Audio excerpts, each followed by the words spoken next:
got a graduated. I guess it would be an anvil.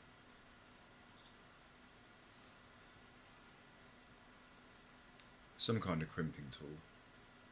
One you've got to be precise with. Hence the magnifying glass.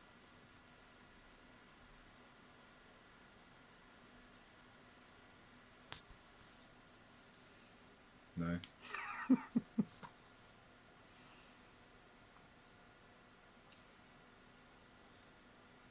Crimping's not the right thing at all. And you can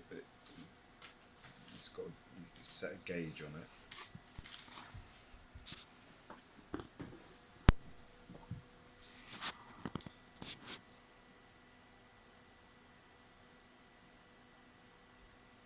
Remind me to say no when next time you ask the video. So I'm just going to give up and say I don't. No. Okay. What about if I said it was a tool for setting Right. another tool? Give me some kind of what kind of tool, like carpentry, mechanical engineering, nuclear fusion. It's definitely not for nuclear fusion. Well, that's what I'm saying. However, you were narrow correct scope in the down. first thing that you said. Carpentry. Yeah. And it's for setting a tool. Mm.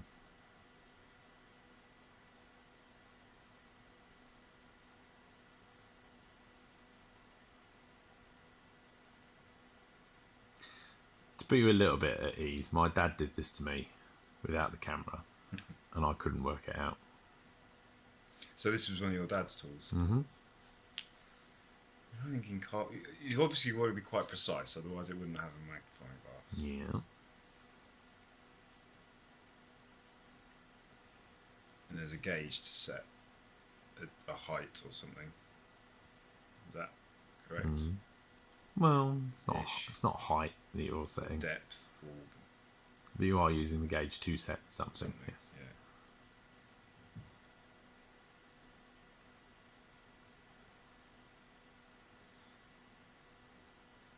Judging by its age, I'd expect it to be imperial, but the scale indicates it's probably metric. The scale is a bit like your volume on your stereo. It's 1 to 10 kind of thing, with no real. If they were to put the actual numbers in there, it probably wouldn't mean a lot to anybody.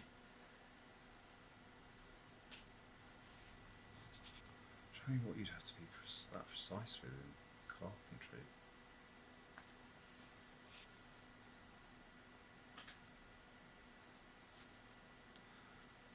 Here's another clue. As you use the tool, not this one, as you use the tool that this is designed to set, it will naturally tend towards unsetting. And so you need this to reset it.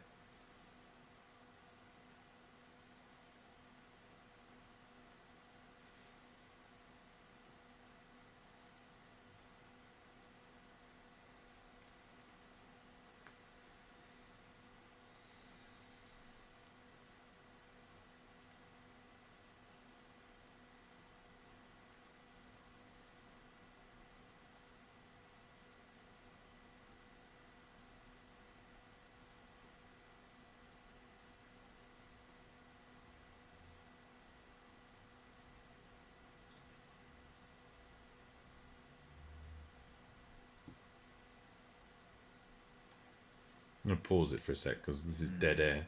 Yeah, it can't be a chisel because chisels don't need to be that precise. No, it's not a chisel. Is it is it something for beveling? The tool you use for beveling? A beveling tool? Yeah. What would you do with it? Cut out. No, I know what a bevel is, but how would you set a beveling tool using you'd want that? different widths of bevel, wouldn't you? But how would you set it using that? Think about what I was trying to get you to do is think about the material that goes in to that area and what it is. Is it for tongue and groove joints? Nope. No. It's far simpler than that.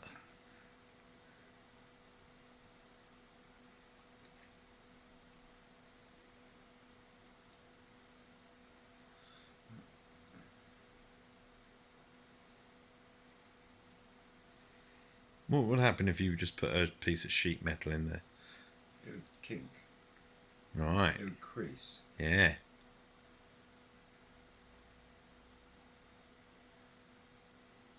So what tool are you creasing?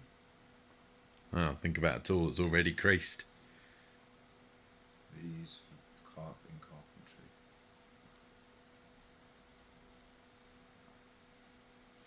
carpentry. Is it some kind of like routing tool? You've gone proper deep on it. It's far simpler. It's not a routing tool now. What is the most basic tool? A hammer. Second basic tool? Chisel. In carpentry, I know we used a chisel once as this, but that was just out of pure desperation.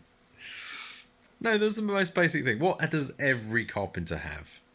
Before before they've even become a carpenter. Before they've become a carpenter. You've got one, I've got one, everyone's got one. You need one to chop down a tree. Oh, an axe. Fucking hell!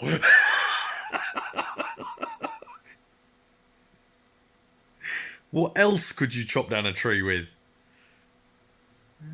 Or more specifically, take branches off. You certainly wouldn't be taking down a redwood with one of these. Use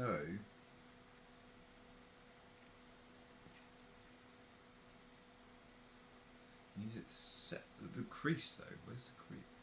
Well, it's got an edge to it, obviously. What? An axe. It's not an axe. So it's not an axe. Why do you think I threw my head back and fucking out? Because you said the one thing. Saw. A big saw. A saw, exactly. Right, a saw. No, but you know, a saw was one of my first thoughts. You never said it. No, just because I processed before I said it. I was thinking, nah. What I thought, one of my probably about the fifth or sixth thing I thought of was for like checking the teeth on the saw. Mm-hmm. That is correct. It is a saw set. So what it does is it pushes the teeth out away from the centre. So you've got one going one way and one going the other. Exactly.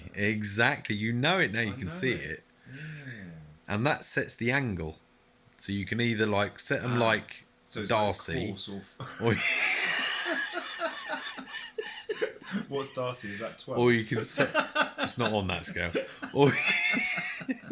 Or you can set them like Zoya. Is that an 8? You've seen Zoya's teeth. I mean, they're at right angles coming out of her face. That would be a 90, I think. So is this scale of measurement? No, that scale is just like, it's 1 to 10 kind of thing. Yeah. But essentially, 1 to 11. It essentially just sets. And the reason why you've got the magnifying glass... pinching each one, or exactly go like that. Well, you wouldn't, would you? You'd go, because that would be a dickhead to do, so you do every other one, which is why you've got the magnifying glass. So you can skip one, move to the next one, skip one, and then once you've done one side, you flip it around, and then you come back again. And you would, the scale is for the coarseness of the cut that you need, I guess. So if you're cutting trees... Might guess so. You'd want a much greater angle away from the plumb line. You'd want a much greater angle if you wanted to just really gun into it. But of course, what happens when you use a saw? It just naturally tends the teeth towards... Yeah. It's fascinating. Yeah. So, what are you going to do with it? Sell it. About 15 quid.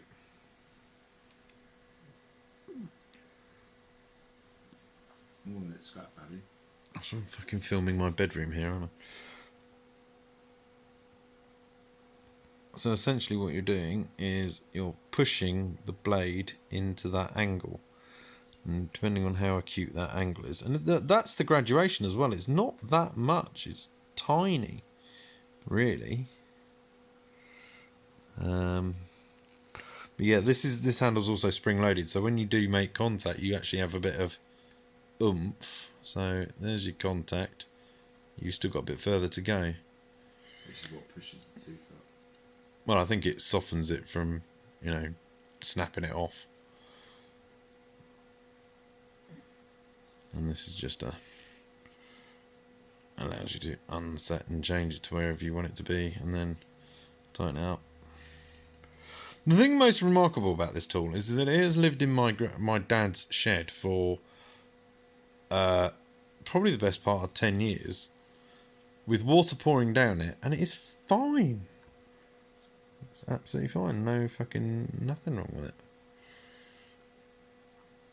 So there you go.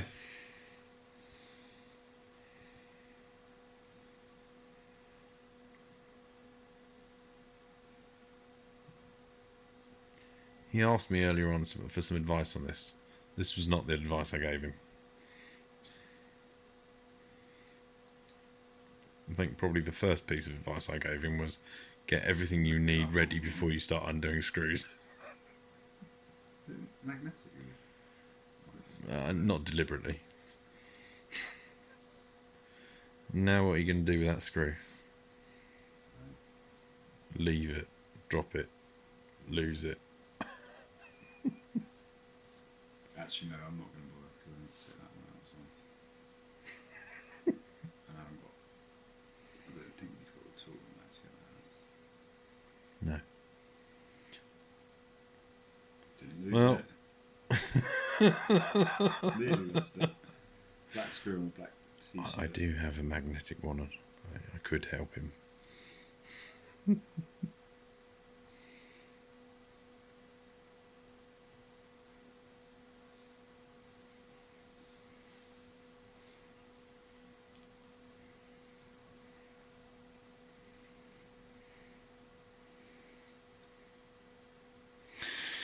Well, you haven't heard from me for about, I don't know, fucking a year, easy, since I last uploaded a video. And this is as good as it gets. This is all because I got a new subscriber today. I was like, oh fuck, I forgot I still got an account.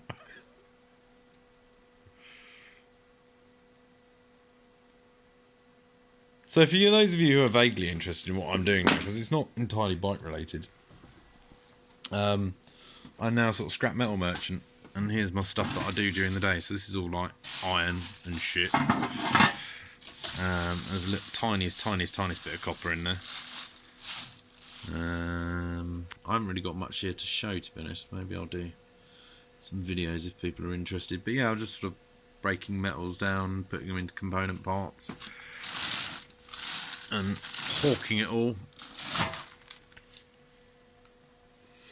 And now we're going to go and have a look in the van.